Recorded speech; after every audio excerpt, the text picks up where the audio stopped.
గురుగారు చివరిగా మంగళగిరి నుంచి లోకేష్ గారు అలాగే లావణ్య గారు పోటీ చేశారు. సో గెలుపు ఎవరి వైపు ఉంది ఈసారి? లోకేష్ గారు ఏమైనా గెలిచే అవకాశాలు? అదే 4 నెలల క్రితం అయితే గంజి చిరంజీవి టికెట్ డిక్లేర్ అయినప్పుడు ఒక 2,500 గంజి చిరంజీవి గారు గెలవచ్చు అని చెప్పానమ్మా. సో ఆయన టికెట్ మార్చేశారు.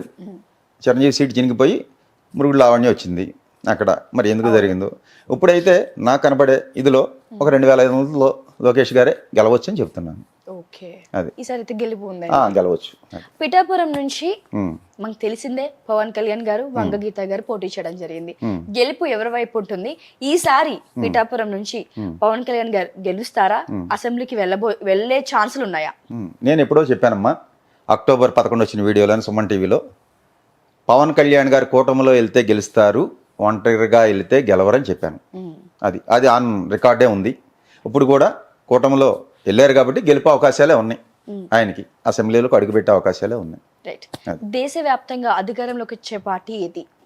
దేశవ్యాప్తంగా నేను ఎప్పుడో చెప్పాను గత ఇంటర్వ్యూల్లోనే, మళ్ళీ బీజేపీ వస్తుందమ్మా ఎన్డీఏ కూటమికి. అప్పుడు 305, 310 సీట్లతో అని చెప్పాను. ఇప్పుడు మీ టీవీలో కూర్చుని ఎన్డీఏ బలం అది లోపలున్న బయట నుంచి మద్దతు ఇచ్చిన పార్టీలతో అయినా సరే ఏదైనా ఎన్డీఏ బలం పార్లమెంట్లో 360 సీట్లు ఉంటాయి. లోపల ఉండకుండా బయట నుంచి మద్దతు ఇచ్చేవాళ్ళు ఉంటారు. ఉదాహరణ జగన్మోహన్ రెడ్డి బయట నుంచే మద్దతు ఇచ్చాడు కదా బీజేపీకి గత 5 సంవత్సరాలు. అలాగా ఇచ్చిన ఏదైనా ఎన్డీఏ కూటమికి 360 సీట్లు బలం పార్లమెంట్లో ఉంటుంది. ఏపీలో 25 ఎంపీ సీట్లు ఉన్నాయి. మరి వైఎస్ఆర్సీపీకి ఎన్ని సీట్లు రావచ్చు? అలాగే తెలంగాణలో ఏ పార్టీకి ఎంపీ సీట్లు ఎన్ని రావచ్చు? ఆంధ్రాలో వైసీపీకి నేను చెప్పేది 20 ఎంపీ స్థానాలు వస్తాయని, కూటమికి 5 వస్తాయని చెప్పడం జరుగుతుంది. అలాగే తెలంగాణలో కూడా కాంగ్రెస్కి ఒక 9 ఎంపీ స్థానాలు వస్తాయి, ఎంఐఎం ఒకటి వస్తుంది, ఒక బీఆర్ఎస్ 3 నుంచి 4 ఉండొచ్చు, బీజేపీ ఒక 3 స్థానాలు ఉంటుందమ్మా, ప్లస్ ఆర్ మైనస్. ప్రస్తుతం జగన్ గారి జాతకం ఎలా ఉంది, అలాగే బాబు గారి జాతకం ఎలా ఉంది?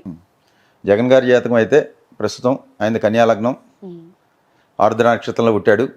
బుధ మహాదశలో శుక్రుడి యొక్క అంతర్దశ నడుస్తుంది. రేపు నవంబర్ వరకు కూడా, అదే రేపు అక్టోబర్ డిసెంబర్ వరకు కూడా బుధ శుక్రులు ఇద్దరు అక్కడే ఉన్నారు వృచ్చికంలో. ఆయన జాతకం చూసామమ్మా. ఆయన జాతకం ప్రకారం మళ్ళీ 122 సీట్లు గెలుచుకుని మళ్ళీ ముఖ్యమంత్రిగా ఆయన ప్రమాణ స్వీకారం రేపు ఆంధ్రాకి మళ్ళీ చేస్తారు వైజాగ్లో.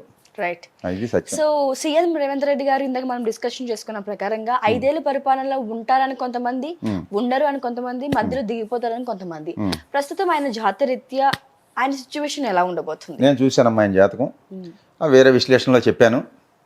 ఆయనకి ఫలానా దశ స్టార్ట్ అయింది, ఈ టైం నుంచి ఈ టైంకి తప్పకుండా ముఖ్యమంత్రి అవుతారని ఆ ఇంటర్వ్యూలో కేసీఆర్ గారి జాతక విశ్లేషణ, ఈయన జాతక విశ్లేషణ కూడా చేసి చెప్పడం జరిగింది. ఆయన కొండారెడ్డిపల్లిలో 4:30కి పుట్టారు.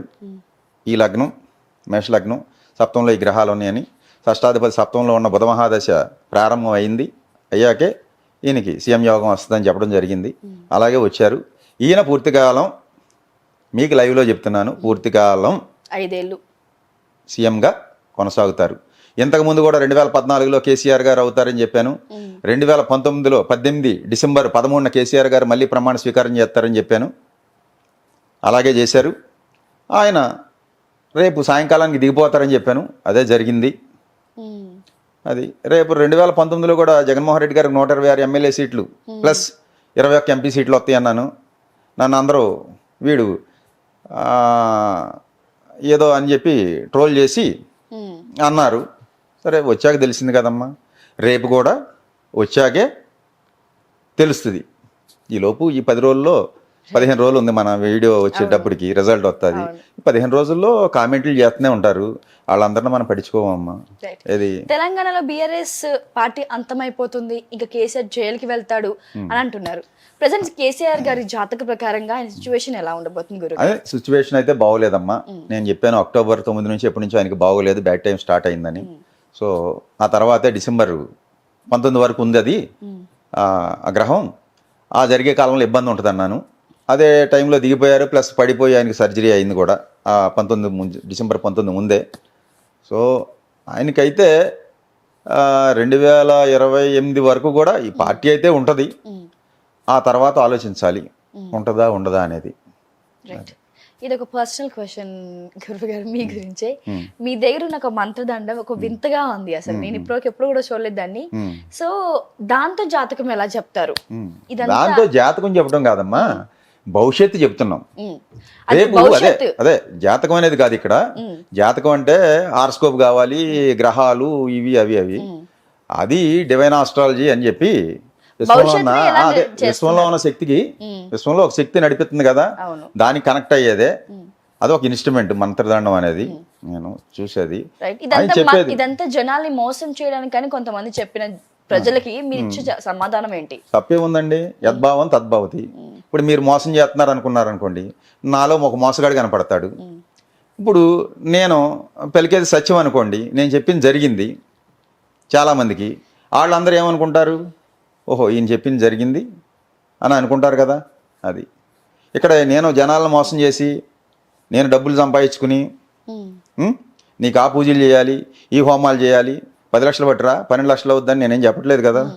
లేకపోతే ₹1,00,000 తీసుకురా, 50,000 తీసుకురా అని ఎక్కడన్నా నేను నా దగ్గర అడిగిన వాళ్ళకి గోచార రీత్యా ఈ గ్రహాలు బాగోలేదు, దశాంతర దశలు తీసే ఈ గ్రహాలు బాగోలేదు, ఇవన్నిటికి కలిపి ఎంఆర్పి ప్యాకేజ్ ఇది, లేకపోతే త్రయంబకేశ్వర్ వెళ్ళు, లేదా అక్కడికి వెళ్ళు, ఇక్కడికి వెళ్ళు, శని సింగనాపూర్ వెళ్ళు, శని బాగోపోతే, రాహుగ్రహం బాగోపోతే కుక్కి సుబ్రహ్మణ్య స్వామి దగ్గరికి వెళ్ళు, ఇవన్నీ నేనే పూజలే అని చెప్పి ఇట్లా. రాహు నీ పక్కన ఇంట్లో రాహు ఉన్నా అక్కడ భగవంతుడు ఉన్నాడు. ఒకటికి ఎవరికో చెప్పాను నేను, గురువుగారు నేను కుక్కి వెళ్తున్నా అన్నాడు. దేనికి రా అన్న, ఆ రాహు సుబ్రహ్మణ్య స్వామి రాహు ఇప్పుడు నాకు అంతర్దశ జరుగుతుంది అన్నాడు. వాడు కూడా ఆస్ట్రాలజరే, తెలుసు అనమాట, మమ్మల్ని కోచింగ్ చేస్తుంటారు. ఈ రాహు గ్రహం నీ పక్కన లేదా అన్న అంటే, ఎక్కడుంది గురుగారు, కుక్కీలో ఉన్నాయో అన్నాడు అన్నాడు. అవి పుణ్యక్షేత్రాలు అయ్యో ప్రశస్తమైన కాలంలో పుట్టిని అక్కడే ఉంటాడండి భగవంతుడు, నీ పక్కన ఉన్న విగ్రహంలో కూడా ఉన్నాడు, నువ్వు చూడగలిగే భావంతో ఉంటుంది అన్న. లేదు వెళ్తున్నా అన్నాడు. సరే నీ కర్మ వెళ్ళు అన్న. వత్త అవుటర్ రింగ్ రోడ్లో హైదరాబాద్ ఎక్కాక యాక్సిడెంట్ అయింది. హాస్పిటల్లో ఫోన్ చేశాడు, గురువుగారు కుక్కీ వెళ్ళి వస్తున్నాము, కారు చెత్త అయిపోయింది, మేము బతికున్నాము అన్నాడు. వెళ్ళకపోతే జరిగేది కాదు కదా. మరి కుక్కీలో ఉన్న రాహు ఏం చేసింది చెప్పండి. ఎంతోమంది పుణ్యక్షేత్రాలకు వెళ్తా యాక్సిడెంట్లే చనిపోతున్నారు. నిజమే. మరి ఆ భగవంతుడు రక్షించాలి కదా. కర్మని ఎవడో తప్పించలేడమ్మా.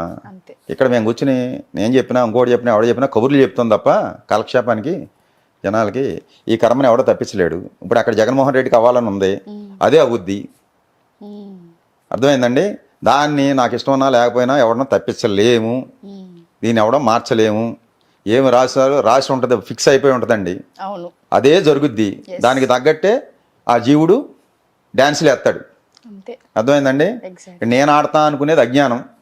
నేను సంపాదించే 100 కోట్లు లేదా బిర్లా టాటా అనుకుంటాడు. ఏది పెద్ద వాళ్ళు అందరూ వీడు సంపాదించేది 100, వీడు లేనికి ముందు ఉంది డబ్బు, వీడు పోయాక డబ్బు ఉంటుంది. వీడు వస్తా డబ్బు ఏమి లేదు, కొత్తగా సంపాదించారు, తీసుకెళ్తా పట్టుకెళ్ళేది లేదు. నేను సంపాదించేది అనుకునేంటి, ఇప్పుడు ఇక్కడ కూర్చుని నేను చెప్పా జ్యోతిష్యం జరిగింది, నేను చెప్పా జరిగింది అనేది ఒక అజ్ఞానం. అది జరగాల్సి ఉన్నది జరుగుద్ది, దాన్ని తెలుసుకుని చెప్పడమే జ్యోతిష్యం. అది ఒక దైవానుగ్రహం ఉంటే వస్తుంది, అంతే తప్ప ఇక్కడ నేను చెప్పాను అనుకున్నాను అనుకోమ్మా, అది అహంకారం వస్తుంది, అది అజ్ఞానం. తర్వాత భగవంతుడు ఒకటి వేసాడు అనుకోండి, మళ్ళీ పాతాళంలో పోతాం. అది ఇప్పుడు ఆపరేషన్ లేకుండానే మోకాళ్లకు ప్లాస్మా ట్రీట్మెంట్, మీ ఆర్థోపెటిక్ సమస్యలన్నిటికీ రోబోటిక్ టెక్నాలజీ ద్వారా తక్కువ ఖర్చుతో శాశ్వత పరిష్కారం, ఫ్రీ కన్సల్టేషన్, ప్రతి ట్రీట్మెంట్ పై 20% డిస్కౌంట్. ఈ ఆఫర్ కొద్ది రోజులు మాత్రమే, త్వరపడండి. V9 hospitals 9281465842.